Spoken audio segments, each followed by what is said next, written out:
मित्रांनो, आता हा क्वेश्चन पहा. तुमच्या हॅलोजन डेरिव्हेटिव्हच्या एक्सरसाइज मधला क्वेश्चन आहे, पण या क्वेश्चनची लेवल थोडी हटके आहे. तुम्ही बघू शकताय की HCl आपल्याला ऍड करायचा आहे दिलेल्या हायड्रोकार्बनला C4H8 ला, आणि तो कंपाऊंड बी देतो. कंपाऊंड बी ला जर हायड्रोलाइज केलं तर तो कंपाऊंड ॲक्वियस अल्कली सोबत हायड्रोलाइज केल्यानंतर टर्शरी अल्कोहोल C देतो. सो आपल्याला आयडेंटिफाय ABC असं विचारलेलं आहे. तर आता आपण जाऊया याच्या सोल्युशनकडे, की अशा लेवलचे क्वेश्चन्स थोडे लॉजिकल क्वेश्चन्स असतात. आपल्याला थोडासा विचार करावा लागतो की नेमका क्वेश्चन काय म्हणतोय, आणि याचं उत्तर काढायला थोडा वेळ लागतो. परंतु सहज 2-3 मार्क्स देऊन जाणारा हा क्वेश्चन आहे. सेक्शन बी किंवा सेक्शन सी मध्ये किंवा सेक्शन डी मध्ये अशा टाईपचे क्वेश्चन्स विचारले जाऊ शकतात, आणि जे खूप इझी आहेत आणि 100% असे इम्पॉर्टंट क्वेश्चन्स आहेत. सो आपण बघूया की सोल्युशन काय येत आहे. कारण C4H8 हा ब्युटीन असणार आहे.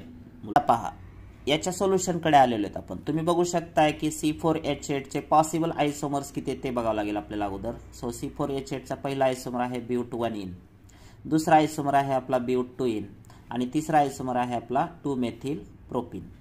मग आता या तिन्ही आयसोमर पैकी कोणीतरी एक जण ए असणार आहे. C4H8 ए असणार आहे. त्याला HCl आपण ऍड केला की बी मिळतो, आणि बी ला ॲक्वियस अल्कली म्हणजे KOH किंवा NOH सोबत जर रिॲक्ट केलं तर प्रॉडक्ट सी मिळतो. असं क्वेश्चन मध्ये तुम्ही परत व्हिडिओ पहा, त्याच्यामध्ये टर्शरी अल्कोहोल मिळतोय. सी जो आहे तो टर्शरी अल्कोहोल आहे.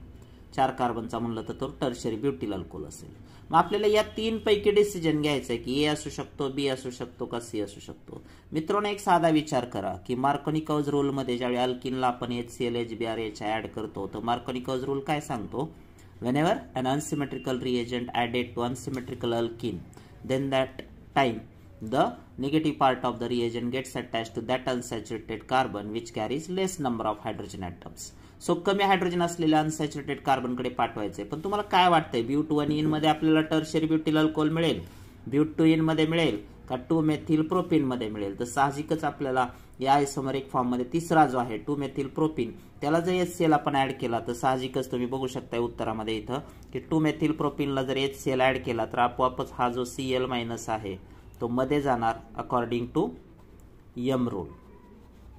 त्यानंतर आपण बघू शकतो H इथं आला तर आपोआपच आपला जो प्रॉडक्ट ए 2-मेथिल प्रोपीन झाला, बी हा आपला काय असेल टर्शरी ब्युटिल क्लोराइड असेल, आणि साहजिकच नंतर ॲक्वियस KOH म्हणजे ही काय आहे न्यूक्लिओफिलिक सबस्टिट्यूशन रिॲक्शन होईल, आणि आपल्याला जो मिळणारा प्रॉडक्ट आहे तो टर्शरी ब्युटिल अल्कोहोल मिळेल, जो की आपला प्रॉडक्ट काय असणार आहे, सी असणार आहे. सो अशा लेवलचे क्वेश्चन जे आहेत ऑर्गॅनिक केमिस्ट्रीमध्ये आपल्या टेक्स्टबुक मध्ये दिलेत, आणि बोर्डाची सुद्धा याला फार इम्पॉर्टन्स राहणार आहे. येणाऱ्या बोर्ड एक्झाम मध्ये हा क्वेश्चन पडू शकतो मित्रांनो.